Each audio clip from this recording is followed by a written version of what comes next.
Sunday, November 17th, 2024. You're listening to Weather with Enthusiasm. A very strange weather map this week. Really strange. It's so strange, you don't even know where to begin. We have a storm system here in the Midwest, a bowling ball low pressure system. Not so common here in the Midwest. They do happen. But another thing that's not so common is when we do have bowling ball low pressure systems here in the Midwest, we're going to explain what that means in just a second.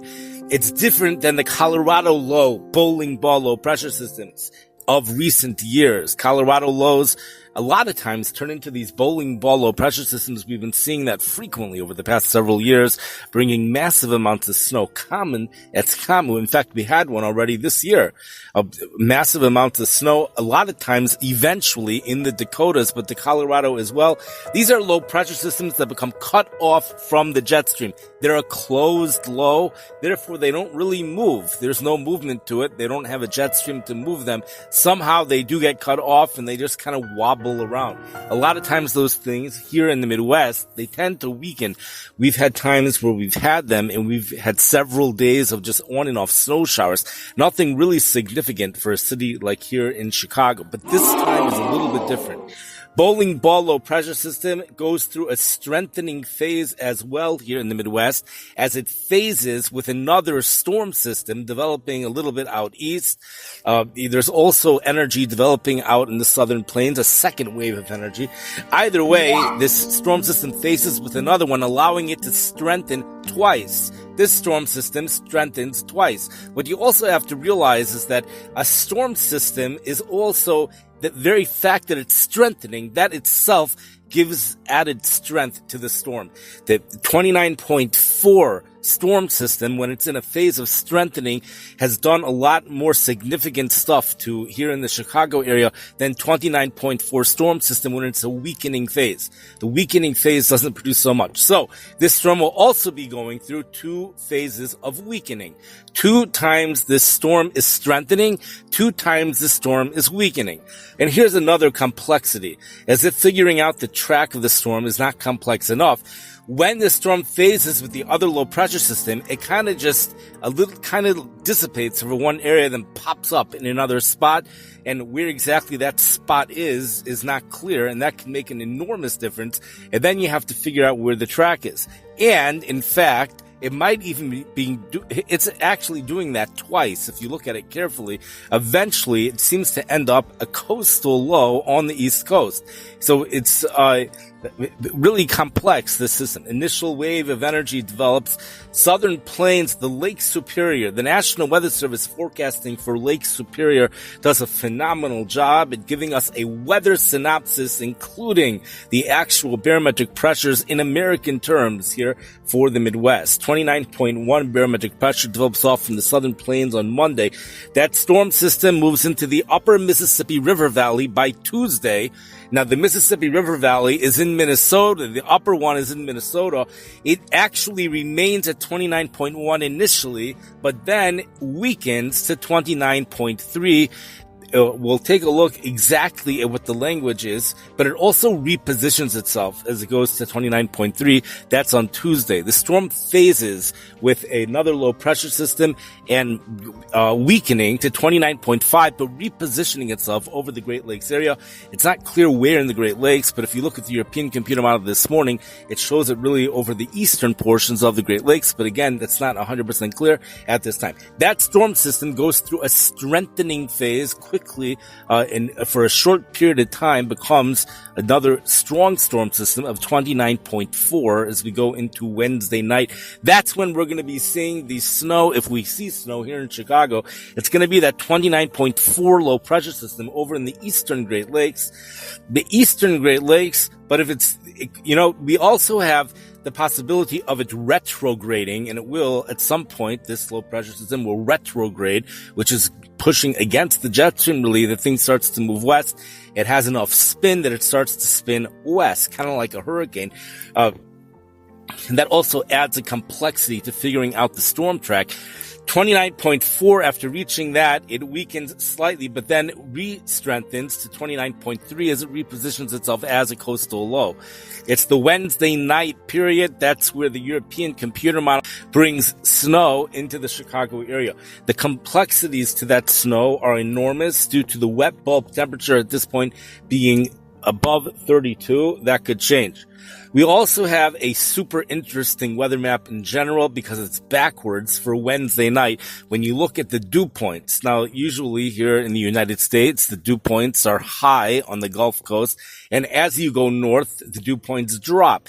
Now, a weather system is going to cause a significant change in dew points up in the Midwest. You have the dry line also in the plains. You have the desert air coming to meet that humid air in the Gulf of Mexico, or you could have Arctic air coming to meet the Gulf of Mexico air, or even Pacific air. Either way, once it goes over the Rocky Mountains, the air is significantly drier once it goes through the downsloping of the Rocky Mountains and other mountain ranges in that area. So but nonetheless, we have humid air that normally gathers ahead of every storm system here in the Midwest. Even when the moisture is blocked off by the Gulf of Mexico, it still is relatively humid over there. This week, we have copious amounts of Gulf moisture moving up into the storm system. Super copious amounts of Gulf moisture. The Indianapolis, the Wilmington, Ohio National Weather Service tells us that the second storm that develops is going to have enhanced moisture because a lot of it's going to be coming from the first. It's going to gather the tropical moisture associated with low pressure system number 1, putting it into low pressure system number 2. That's just going to be enhanced moisture for the storm system over there, which could bring heavier precipitation amounts. But here's where the backwards weather map comes in. If you look at the weather map for Wednesday night and even a little bit before, you'll see that the dew points are highest in two portions of this country. Number one, when you look in the central part of the country, the dew points are highest along the immediate Gulf Coast, but actually they're even higher over the Great Lakes area. Now, the only time you really get to see more humid air up north is in the summertime by the Midwest Corn Belt. You can get dew points higher over there than you see down by the Gulf Coast when they're under a tropical air mass. This time of the year, what's super unique right now is that it's actually behind a cold front. It's behind a cold front, and the air has more moisture up in the Great Lakes area than it does by the Gulf Coast by a little bit, just a tiny bit. Dew points in the low 40s along the Gulf Coast. Dew points in the mid 40s at some point around the Great Lakes. Those dew points drop, but the added moisture is going to decrease the evaporative cooling effect for Wednesday night. Therefore, you see, you could have a big question over here. Here's the question. Some people will be asking, we're going to go ahead and say snow away from the lake. But along the lake, the precipitation might be falling as rain. But what about the fact that the winds aren't going to be off? What if the winds are not off the lake? The winds are from the northwest already. Well, still the chances of precipitation falling as snow are less by the lake. The reason is because the moisture levels are higher. This closed low is going to be to the south of our area, and these closed low make their own cold air. It brings cold air aloft. This is something called dynamic cooling. It happens in the heavier precipitation rates. Those heavier precipitation rates, which bring the cold air aloft down to the surface, automatically also lowers the dew point. So it also makes the evaporative cooling more effective. But the cold air aloft being brought down to the surface is going to be limited around here in the Great Lakes. The heavier precipitation rates are going to be found just to the south. The Great Lakes storm systems, the Great Lakes, because the water is relatively warm, it helps strengthen storm systems this time of the year. In fact, storm systems that move over the Great Lakes this time of the year are called November witch storms, WHITCH, because they tend to blow up over the Great Lakes. And I would imagine the Great Lakes is playing a role in repositioning this storm system. And it also might reduce the evaporative cooling that we have over here due to the higher dew points in our area. Nonetheless, that's all if you look at the European computer model.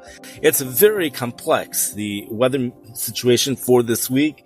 And if you don't know about the synoptic weather setup, you might miss it. You might miss the whole week. It might just be a dreary 2 rainfall events without even realizing the strangest weather map is bringing all this up. Super strange synoptic weather setup. The weather it brings might be normal. It might be completely normal. So I guess it doesn't really make a difference. If we're going to have 2 periods of rain, but dropping temperatures towards the end of the week as colder air moves in from the western portions of Canada. When the precipitation's falling, cold air moves in aloft, especially for places down in Indiana and Ohio, around there. So lots of question marks as to what's going to be happening. But here's another, probably the most important thing over here, is that this storm system comes with a high wind damaging event. I would call it a windstorm. A windstorm moves through to the Midwest by this low pressure system towards mid to end week, which could bring down trees and cause power outages. In fact, this windstorm moves from west to east, even affecting the Carolinas, affecting places that were affected by the hurricane where trees are already down, but it's going to make things even worse. That's the windstorm over here. Before it does so, however, the windstorm starts off in the Dakotas. This is for Tuesday night. Precipitation falls as snow over there. Total snowfall accumulations. The National Weather Service tells us that there's a 40 to 60% chance that places in North Dakota will receive 6 inches of snow or more, tells us the Bismarck, North Dakota National Weather Service. The Bismarck, North Dakota National Weather Service also informs us that there's a 40 to 80% chance that the area will receive 1 inch of snow or more. So 40 to 60% chance for 6 inches of snow or more. But if you forget about those accumulations, you just think about the fact there's going to be snow and the high confidence is in the winds. Super windy event. The combination of those two will be lowering visibilities by a very significant amount. Either way, low visibilities, when you go over there, you have Tuesday night, and then here in the Chicago area, we have something like that happening Wednesday night. It's usually more intense out west, but it remains intense even on the East Coast. This system brings thunderstorms, even severe thunderstorms, out ahead of it. That already starts today in the Oklahoma area, and then gradually moves east as we go through the week, and the warm, humid air pushes off the East Coast. Over the next 10 days for the Chicago area, that's our one chance for snow is Wednesday night, or at other portions associated with the same storm system if something should change from wraparound moisture. But that's the one chance for snow, so we're going to stick with that. Colder air again moves in after this storm system. We do have a below normal weather pattern shaping up for the remainder of November. The AI models, artificial intelligence, brings well below normal temperatures all the way through November 30th here in the Chicago area. Rainfall amounts here in the Chicago area for Monday night system, 1/4 to 1/2 an inch, but portions of just to our west and the western suburbs could see about 3/4 of an inch of precipitation. I wish everybody a good day. Thank you for listening and have a wonderful week. National Weather Service of many offices. That's where all of the information comes from. The 5 National Weather Services responsible for producing the weather synopsis for each and every Great Lake. Lake Superior, Lake Huron, Lake Ontario, Lake Michigan, and Lake Erie. Some of those offices include Cleveland, Ohio, Detroit, Michigan, the Milwaukee National Weather Service, and there's also 2 more. The National Weather Service of Chicago, Illinois as well. We didn't include the significant weather that was brought in the Amarillo, Texas National Weather Service and the Lubbock Texas National Weather Service, where there is a chance of snow even over there for this week. There's other national weather services as well, which have the Minneapolis, Minnesota National Weather Service, the Bismarck, North Dakota National Weather Service, and the Wilmington, Ohio National Weather Service. There's a lot from there. The Indianapolis, Indiana National Weather Service, along with others as well. The information in this episode also comes from the various computer models as advertised on windy.com, but that's mostly for the imagery. And of course, there was a lot of hard work, time, and most importantly, the passion of weather went into this podcast. I wanted to just tell you the songs that were played in this episode on this podcast. For a brief second, we may have heard Atlantic Tunes, which the Atlantic Tunes column, I don't think we heard it in this episode actually, but it comes from the podcast maker. We heard for a little bit Inspiration Stems Melody from Megan Wolford, comes from the Epidemic, is it the Epidemic Music Library with a subscription. We heard Journey Through the Desert, comes from the same place, the author's Traceway. We heard also Natural Inclination Stems from Dream Cave. We heard Dramatic Piano and Springs, that's what you're hearing right now, from Pink Zebra, Audio Jungle.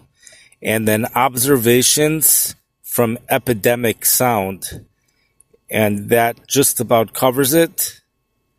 We also heard Trans-Siberian Express from Lula Gren, Luellagren. Thank you for listening. I wish everybody a wonderful day.